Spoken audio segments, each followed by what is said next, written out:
Welcome to my YouTube channel TS academy. दोबारा हम आ चुके हैं नेक्स्ट वीडियो के साथ। जैसे कि प्रीवियस वीडियो आपने देखा होगा, साइंस का चैप्टर फर्स्ट का मैंने दिया था केमिकल रिएक्शन इक्वेशन का पूरा बेसिक कॉन्सेप्ट समझाया था। और मैंने बोला था चैप्टर के नेम को यदि हम बेहतरीन करके समझ जाते तो उसके अंदर की कहानी हमें समझने में बहुत ज़्यादा आसानी होती है। तो केमिकल रिएक्शन खत्म हो चुका था, केमिकल इक्वेशन को मैंने खत्म कर दिया था, लेकिन उसमें से थोड़ा सा पॉइंट अभी बेहतरीन करके समझाना था। तो आज का हमारा जो टॉपिक चलेगा वो केमिकल इक्वेशन पर चलेगा। अब देखिए, केमिकल रिएक्शन मैंने ये बताया था, जब कोई सब्सटेंस अपने एक स्टेट से दूसरे स्टेट में चेंज हो जाता है तो उसे हम क्या कहते हैं, केमिकल रिएक्शन। अब स्टेट चेंज होता है, पता कैसे चलता है? तो अलग अलग माध्यम से, जैसे हमारा इवोल्यूशन ऑफ गैस, फिर का चेंज इन कलर या कलर चेंज, इस तरह से मेथड से अलग अलग तरीके से हम समझ सकते हैं कि हाँ केमिकल रिएक्शन हो रहा है या नहीं हो रहा है। लेकिन केमिकल इक्वेशन क्या होता है? तो मैंने बताया था हर एक चीज को हम नाम लेके बोलते हैं। या हाइड्रोजन क्लोरीन के साथ रिएक्शन करके हाइड्रोक्लोरिक एसिड बनाता है, तो हमने बता तो दिया, बट उसको जब हम एक सिंबल से दर्शाते हैं तो उसे हम क्या कहते हैं, केमिकल इक्वेशन। जैसे कि हम एग्जांपल से समझ सकते हैं कि Mg प्लस O2, तो यहां बन जाएगा आपका MgO। बैलेंसिंग कर देंगे तो 2 बन जाए। अब देखिए, इसको हमने क्या, या तो सिंबल से या तो हम उसको फार्मूले से दर्शाते हैं, पर शो कराते हैं, तो उसी को हम क्या कहते हैं, केमिकल इक्वेशन। इसको हम समझते हैं। देखिए, केमिकल इक्वेशन क्या होता है? Representation of chemical reaction using symbols and formula of the substance is called chemical equation. जैसे हम क्या करते हैं, कोई भी सब्सटेंस को हम या तो उसके सिंबल के द्वारा या तो हम उसके फार्मूले के द्वारा दर्शाते हैं, तो उसे हम क्या कहते हैं, केमिकल इक्वेशन कहते हैं। जैसे हाइड्रोजन और ऑक्सीजन, तो आपको दिख गया ये नाम से पुकारा जा रहा है, ठीक है, लेकिन यहाँ बना क्या, वाटर। उसी को हम जब केमिस्ट्री मतलब फार्मूले से या तो सिंबल से दर्शाते हैं, तो इसी को हम क्या कहते हैं, केमिकल इक्वेशन कहते हैं। तो किसी को नाम से ना दर्शा के उसको जब उसके सिंबल से दर्शाते हैं तो केमिकल इक्वेशन कहलाता है। अब बात आती है केमिकल इक्वेशन क्या है, होता कितने टाइप के। तो देखो, केमिकल इक्वेशन को हम जनरली 2 भागों में बांट देते हैं। एक बैलेंस केमिकल इक्वेशन मतलब संतुलित रासायनिक समीकरण, और एक अनबैलेंस केमिकल इक्वेशन असंतुलित रासायनिक समीकरण। अब देखो, बैलेंसिंग शब्दों से हमें समझ में आ जाता है संतुलित। अब ये संतुलित देखिए, हर किसी ये सब टॉपिक समझने के लिए आपको अपने लाइफ से रिलेटेड कीजिए या आसपास से देखिए, केमिस्ट्री बहुत ही ईजी शब्दों में आपको समझ में आ जाएगा कि संतुलित मतलब क्या है। हर किसी के लाइफ में कोई ना कोई घटना घटती है, चाहे वो फैमिली के साथ हो या किसी पर्सनल रिलेशन में, तो यदि वो चीज बैलेंस में ना रहे तो अनबैलेंस कहलाएगा। इसका मतलब, जैसे उदाहरण के तौर पर आप समझ सकते हैं, ये आप एक डायग्राम से समझ सकते हैं। देखिए, जब हम एक तराजू में ये देखिए बैगन तोल रहे हैं और यहाँ पे आपका बाट है, यदि बैगन ज्यादा हो जाए तो इसका मतलब ये वाला पल्ला आपका क्या हो जाएगा, ऊपर चला जाएगा, तो क्या बैलेंस कहलाएगा? बिल्कुल नहीं, तब अनबैलेंस कहलाएगा। इसलिए हमें बैलेंस करने के लिए क्या होता है, इसमें जितना वेट होता है उसी वेट का यहाँ पे हमें सब्जी रखना होता है, ताकि दोनों क्या होता है, बैलेंस होता है। क्योंकि अनबैलेंस तभी कहलाएगा जब ये ऊपर नीचे कहलाएगा। तो बैलेंस करने के लिए हमें दोनों तरफ क्या होता है, वेट क्या करना है, बराबर करना पड़ता है। सेम टू सेम किसी लाइफ में देखिए, हर किसी के लाइफ में कुछ ना कुछ घटना घटती ही रहती है। यदि कोई घटना यदि अपने लाइफ को बैलेंस बना के नहीं लग पाए तो फिर सलमान खान की तरह अनबैलेंस होकर रह जाओगे। कहीं ना कहीं आप उसका प्रीवियस लाइफ देखेंगे तो कहीं ना कहीं अनबैलेंस की घटना आप समझ जाएंगे। कि यदि आप किस मैरिड लाइफ में देख लीजिए, हमेशा वाइफ हस्बैंड में कुछ ना कुछ होता रहता है, लेकिन छोटी छोटी घटनाओं को जब कोई ना कोई अपना कंप्रोमाइज करते हैं, और करने के बाद जब उसको बैलेंस में लाते हैं, तब जाकर वो फैमिली संतुलित में रहता है, दोनों सुखमय जिंदगी जीते हैं। तो उसी प्रकार केमिस्ट्री में भी दोनों बैलेंस करने के लिए यदि जितने भी एलिमेंट होंगे या सब्सटेंस होंगे, यदि आपने उनके बैलेंस, यदि उसके एटम्स को अपने मन मर्जी डिस्ट्रॉय कर दिया, अपने मन मर्जी क्रिएट कर दिया, तो वो भी अनबैलेंस में हो जाएंगे। इसलिए क्या करना पड़ता है, किसी के लाइफ को सुधारने के लिए बैलेंस होना जरूरी है। उसी तरह माप तोल के लिए भी बैलेंस होना जरूरी है। तो उसी तरह हम देखते हैं कि जैसे Mg प्लस O2 MgO। अब खुद देखिए, ये Mg के कितने परमाणु हैं, एटम कितने? Mg के एक, इधर जब आप प्रोडक्ट में देखेंगे तो कितने हैं, 1। अच्छा, रिएक्टेंट में O2 ऑक्सीजन के कितने हैं, 2, और यहाँ ऑक्सीजन का एटम कितने हैं, 1।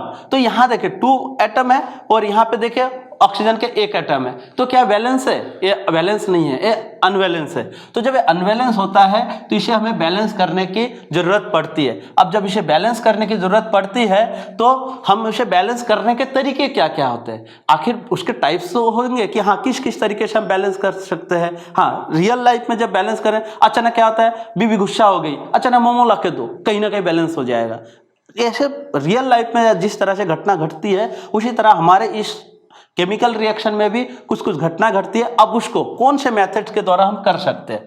देखिए, केमिकल इक्वेशन को हम हिट एंड ट्रायल मेथड से भी कर सकते हैं, पार्शियल मेथड से भी कर सकते हैं। तो आज का जो हमारा रहेगा कि बैलेंस करने के लिए हिट एंड ट्रायल मेथड सीखेंगे। और पेपर में बैलेंस का क्वेश्चन 100% आता है, और बैलेंस के क्वेश्चन को देखने के लिए हम देखते हैं, एक एग्जांपल लेके देखते हैं। हिट एंड ट्रायल मेथड के द्वारा हम करेंगे कि हिट एंड ट्रायल मेथड के द्वारा बैलेंस कैसे करते हैं।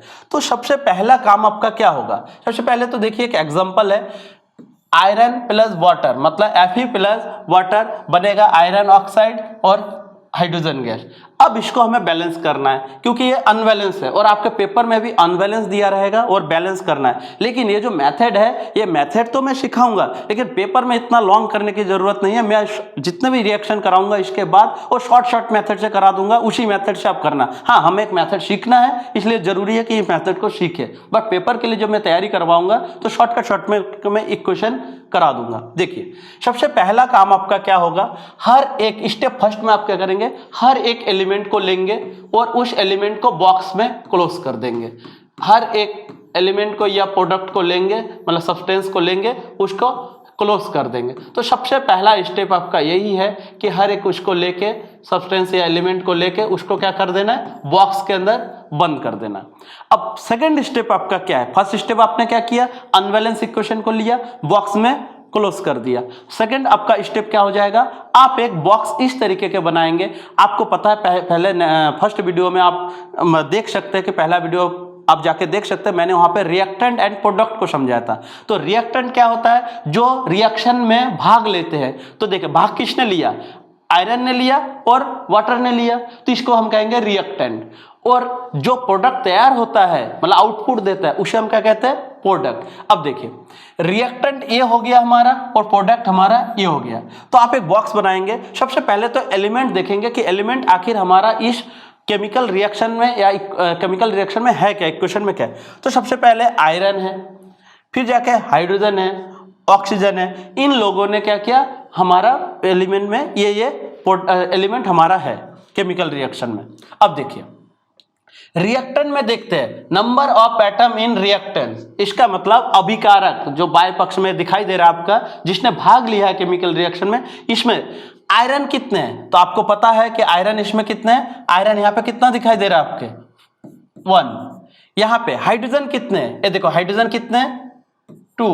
ऑक्सीजन कितने हैं, ऑक्सीजन कितने हैं, 1। तो हम सिर्फ और सिर्फ रिएक्टेंट में देख रहे हैं। अब जाते हैं प्रोडक्ट में। देखिए, number of atom in products, मतलब उत्पादों में आपका एटम कितने हैं। अब देखिए, आयरन कितने हैं, 3। हाइड्रोजन कितने हैं, हाइड्रोजन 2।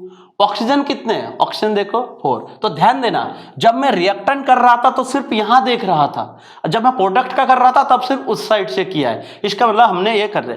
अब हमें यह देखना है कि हिट एंड ट्रायल मेथड के द्वारा बैलेंस कहां से स्टार्ट करना है। अच्छा, यहाँ पे 1 है और यहाँ पे 3 है, क्या बैलेंस है, नहीं।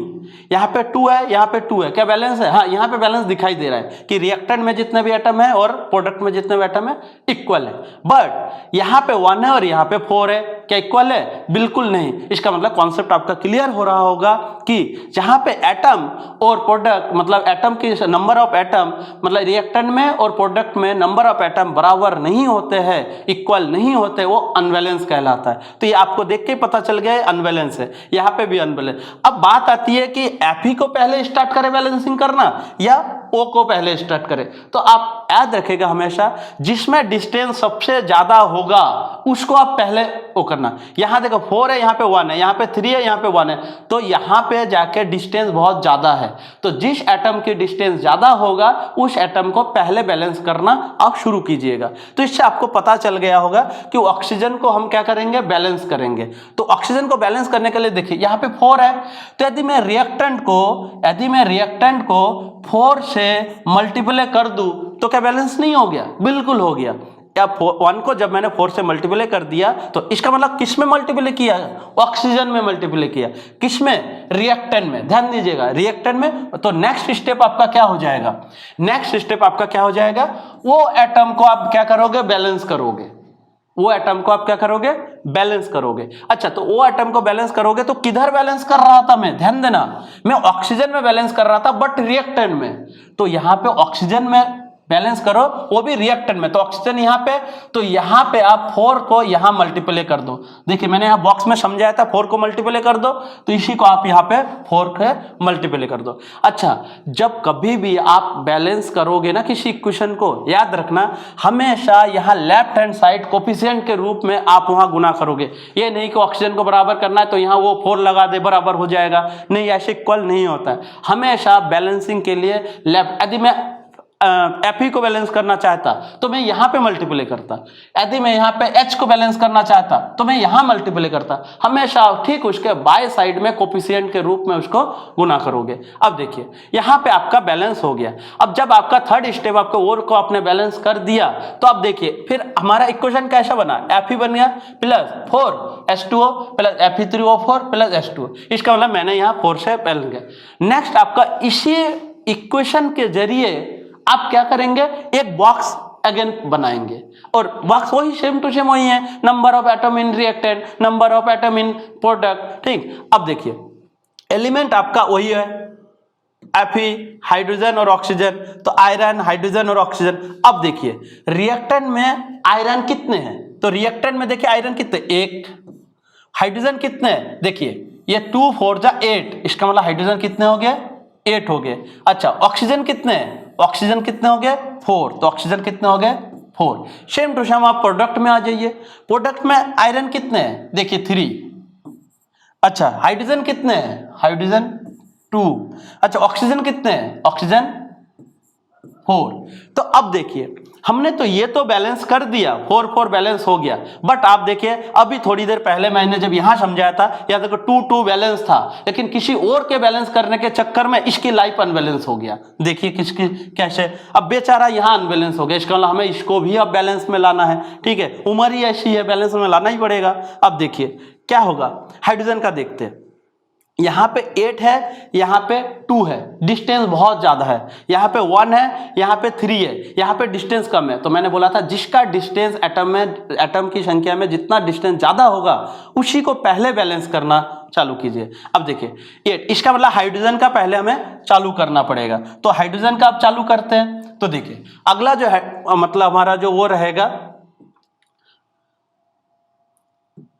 यहाँ पे हाइड्रोजन एटम, हाइड्रोजन एटम, इसको हाइड्रोजन एटम को हम क्या करेंगे? अब बैलेंस करेंगे। तो इसका मतलब हाइड्रोजन एटम को जब हम बैलेंस करेंगे तो पहले देखते हैं बैलेंस करने के लिए कितने से मल्टीप्लाई करना पड़ेगा। यहाँ 2 है, यहाँ 4 है, आप खुद ही अपने आप से वहीं पे बैठ के बताइए कि किसको कितने से गुना करने पर बैलेंस हो जाएगा।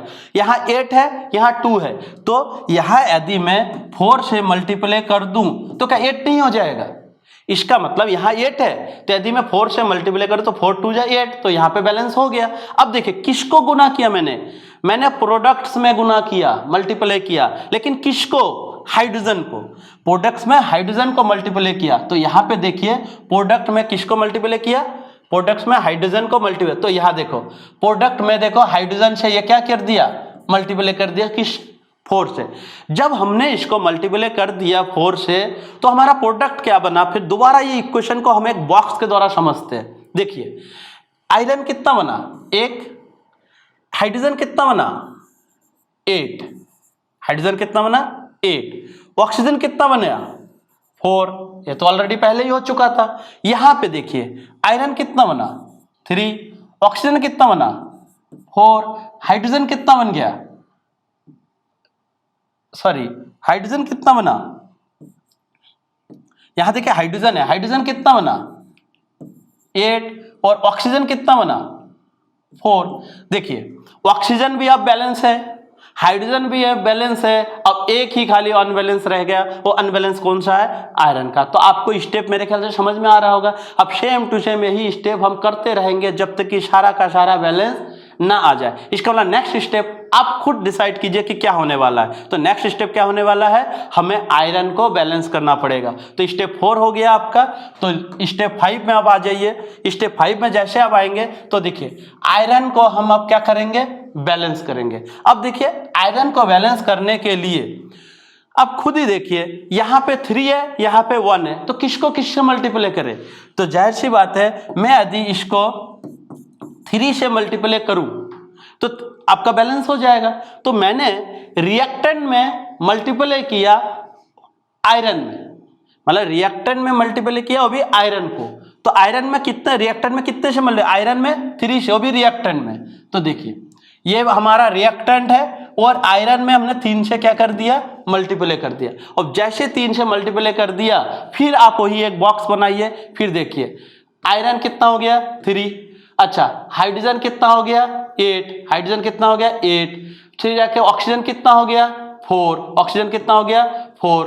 अब देखिए यहां प्रोडक्ट में आ जाइए, आयरन कितना हो गया 3, ऑक्सीजन कितना हो गया 4, फिर जाके हमारा हाइड्रोजन कितना हो गया 8। अब आप देख पा रहे हैं कि सभी का सभी अपने जगह पे क्या है, बैलेंस में है। तो इस तरह से हम क्या कर सकते हैं, हीट एंड ट्रायल मेथड से सारा बैलेंस कर सकते हैं। अब वीडियो पॉज कर करके आप एक एक स्टेप बाय स्टेप देख सकते हैं कि किस तरह से हीट एंड ट्रायल मेथड को हमने आसानी से सिखाया। जब लास्ट में आपका खत्म हो जाएगा, इसको हम आसानी से, इसको हम बॉक्स में ना रख के इसको हम ऐसे लिख सकते हैं। जब आपका खत्म हो जाएगा इसको आप इस तरह से लिख सकते हैं। कैसे, देखिए लास्ट वाले में आप इसको बॉक्स से निकाल करके लिखिए 3Fe plus 4H2O plus arrow Fe3O4 plus H2 कितना 4H2।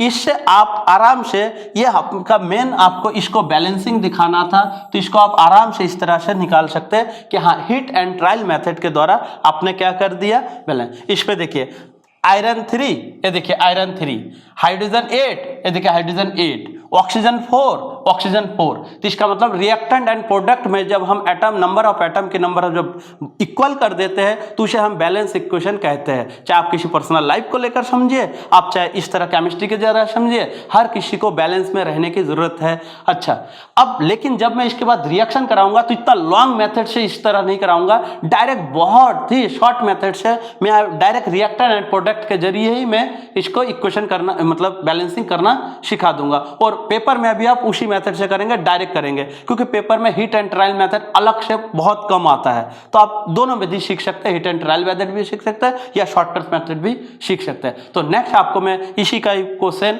आंसर एंड नेक्स्ट मैं आपको बैलेंस करना सिखाऊंगा शॉर्टकट मेथड से। Thank you so much.